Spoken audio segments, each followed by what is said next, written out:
Hello friends, I am Sunana. Welcome you all in my YouTube channel. Today we are going to learn chapter number 17 and the name of this chapter is Breathing and Exchanges of Gases. So this is according to NEET NCERT syllabus, this is unit 5 chapter number 17 from class 11th NCERT, and for my video this is part 2 of your unit 5. So let's start now. This is chapter 17. You all know what are respiratory organs. ठीक है.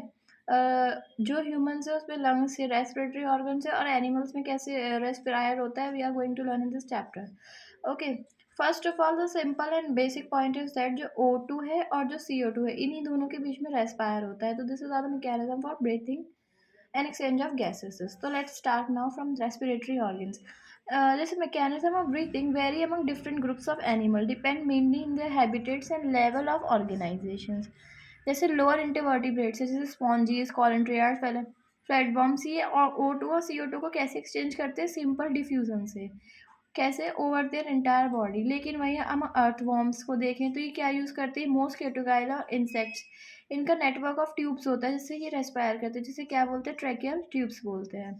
To transport atmospheric air within the body के अंदर atmospheric air का transfer करने के लिए tracheal tube का इस्तेमाल करते हैं, जैसे कि अर्थवॉर्म्स और इंसेक्ट्स.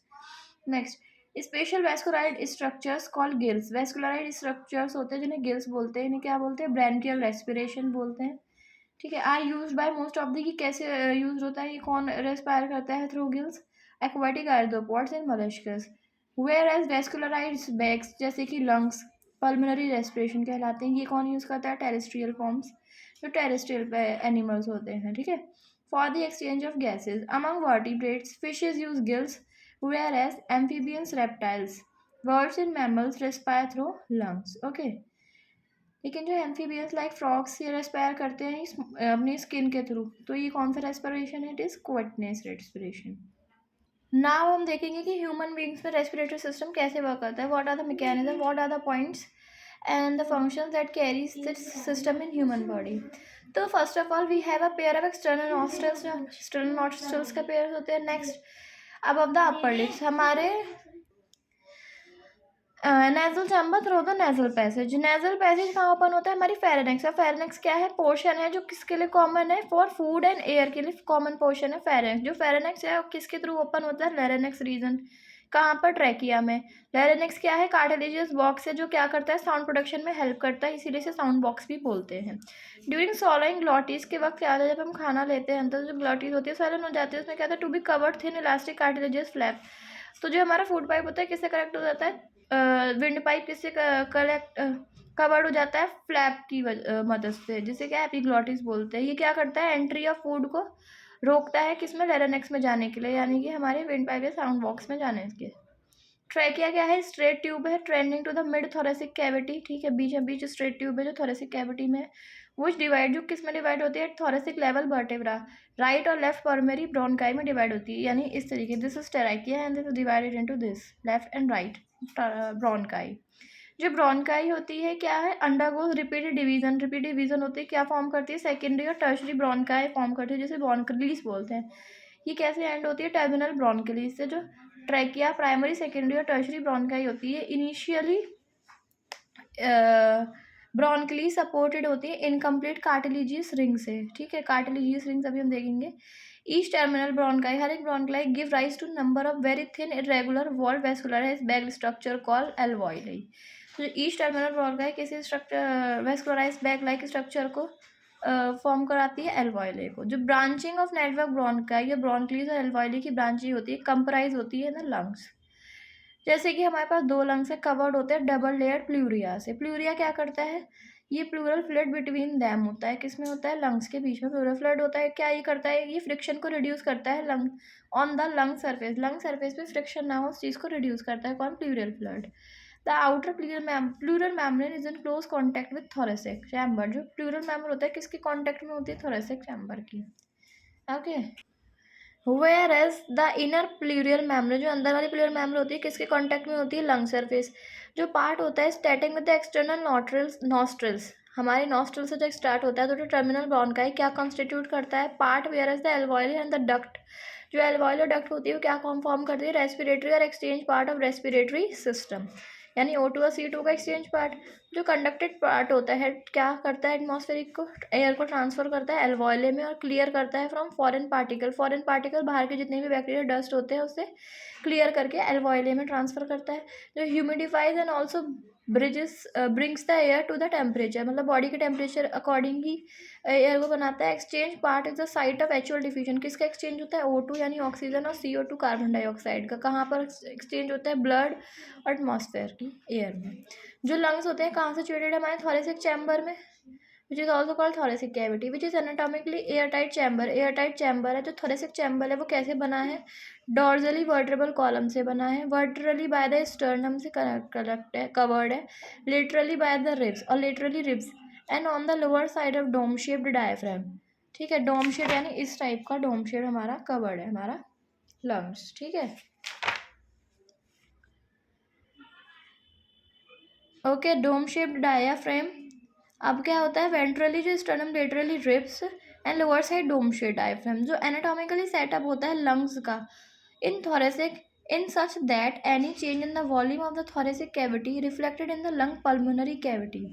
जो अरेंजमेंट होता है is initial for breathing as you can not directly after the pulmonary volume. अगर पल्मोनरी वॉल्यूम लेफ्ट हो जाती है, अब हम देखेंगे पल्मोनरी और रेजिडेंट वॉल्यूम क्या होती है, तो हम डायरेक्टली उसके बाद ब्रीथ नहीं कर सकते। देखते हैं कुछ respiration involve in the following step, कुछ स्टेप से रेस्पिरेशन के।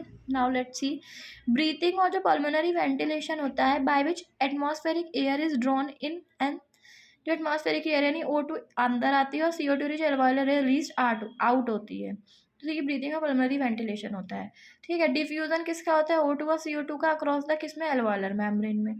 ट्रांसपोर्ट ऑफ गैसेस किसके थ्रू होती है, बाय ब्लड। जो डिफ्यूजन होता है O2 और CO2 का किसके बीच में होता है, ब्लड और टिश्यूज के बीच में। जो यूटिलाइजेशन होता है O2 सेल्स का by the cells of catabolic reaction होती है, और जो रिजल्टेंट रिलीज CO2 रिलीज होता है वो कौन सी कैसी रिएक्शन होती है, सेलुलर रेस्पिरेशन होती है। ठीक है, तो this is about the O2 and CO2 कि कैसे हमारी बॉडी में ट्रेवल करता है। अब हम देखेंगे इसका मैकेनिज्म कि ये वर्क कैसे करता है, mechanism of breathing. Breathing involve two stage. Breathing में 2 स्टेज इन्वॉल्व होते हैं, इंस्पिरेशन एक्सपिरेशन। इंस्पिरेशन यानी एयर अंदर आती है, इन होती है जैसे O2 एयर। एक्सपिरेट किसका होता है, CO2 का। जब बॉडी में CO2 क्रिएट होती है जैसे सेलुलर रेस्पिरेशन बोलते हैं, एक्सपिरेशन उसका होता है। तो 2 मैकेनिज्म, इंस्पिरेशन और एक्सपिरेशन, 2 इन्वॉल्वमेंट होते हैं किसमें, मैकेनिज्म ऑफ ब्रीथिंग में।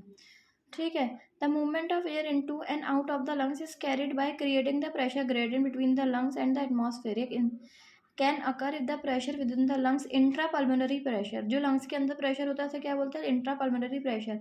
अगर वो लेस देन हो एटमॉस्फेरिक प्रेशर से, यानी CO2 एटमॉस्फेरिक प्रेशर O2 से कम है, तो there is a negative pressure in the lungs. तो नेगेटिव प्रेशर यानी CO2 ज़्यादा है with respect to atmospheric pressure. Similarly expiration take place with an intra pulmonary pressure is higher. अगर higher है अंदर वाला pressure then the atmospheric pressure, the diaphragm and the specialised set of muscle external internal intercostal between the ribs. ये क्या करते हैं, किसमें help करते हैं, जनरेशन ऑफ सच ग्रेडियंट। जो ट्रांसपिरेशन है किसका, इनिशिएशन ऑफ द जो रिब्स होते हैं हमारा डायफ्राम होता है, किसमें हेल्प करता है, इनहेल और एक्सहेल में। जब हम इनहेल करते हैं तो डायफ्राम कॉन्ट्रैक्ट होता है और जब हम एक्सहेल करते हैं तो रिलैक्स्ड हो जाता है। ठीक है, तो जो ये हमारा the volume of thoracic chamber, जो थोरेसिक चैम्बर में वॉल्यूम होती है in the anterior posterior axis, contraction of external intercostal muscles lift up the ribs. जैसे हम इन करते हैं ऑक्सीजन तो lift up and sternum causes and increase the volume of thoracic chamber in the dorsoventral axis. जैसे suppose जब हम air अंदर लेते हैं, जब एयर एंटर करती है तो ये कैन सी कि ये स्वेल हो जाते हैं, फूल जाते हैं। जब इसमें हवा बढ़ जाती है डायफ्राम कॉन्ट्रैक्ट होता है, और जब हम एक्सपेल आउट करते हैं यानी CO2 जब बाहर छोड़ते हैं तो क्या होता है, डायफ्राम रिलैक्स हो जाता है, CO2 बाहर चली जाती है, एयर फिर यही वापस प्रोसेस रिपीट होता है। O2 का अंदर आती है तो डायफ्राम कॉन्ट्रैक्ट होता है, और जब CO2 रिलीज होती है तो क्या होता है, डायफ्राम रिलैक्सड होता है, एरेक्ट अपवर्ड्स। तो this is the mechanism of breathing, जो किस पे बेसिस है, हमारा इनिशिएशन और expiration. So this is about the mechanism of breathing on the basis on two step, inspiration and expiration. अब हम देखेंगे respiratory volumes and capacity. Respiratory volume और उनकी कैपेसिटी। सबसे पहले टाइडल वॉल्यूम क्या है? वॉल्यूम ऑफ एयर जितनी हम इंस्पायर्ड करेंगे यानी इनहेल करेंगे यानी O2, और एक्सपायर ड्यूरिंग यानी एक्सहेल करेंगे CO2 ड्यूरिंग नॉर्मल रेस्पिरेशन यानी नॉर्मल रेस्पिरेशन जो हम करते हैं वो कितना होगा?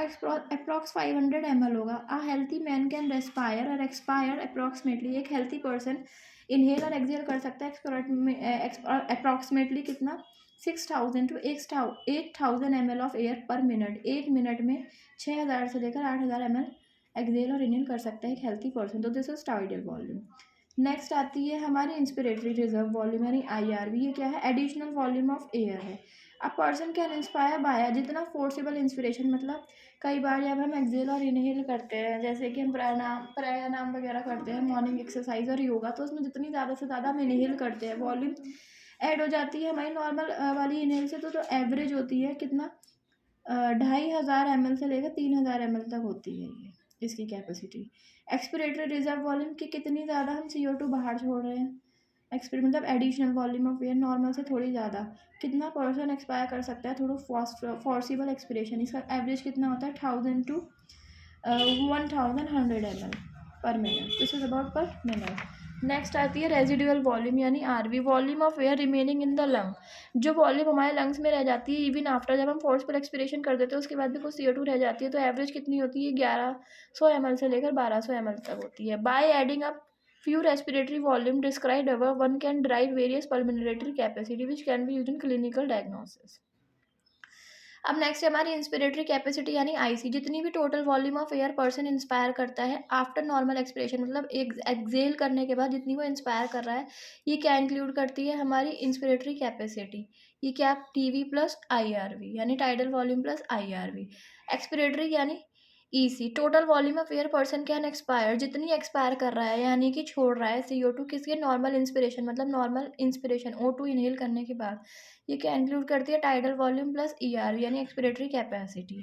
अब फंक्शनल रेजिडुअल कैपेसिटी यानी FRC, volume of air that will remain in the lungs after normal, मतलब CO2 एक्सहेल करने के बाद भी कुछ जो नॉर्मल बॉडी में एयर रह जाती है CO2, वो क्या है? हमारी फंक्शनल रेजिडुअल कैपेसिटी।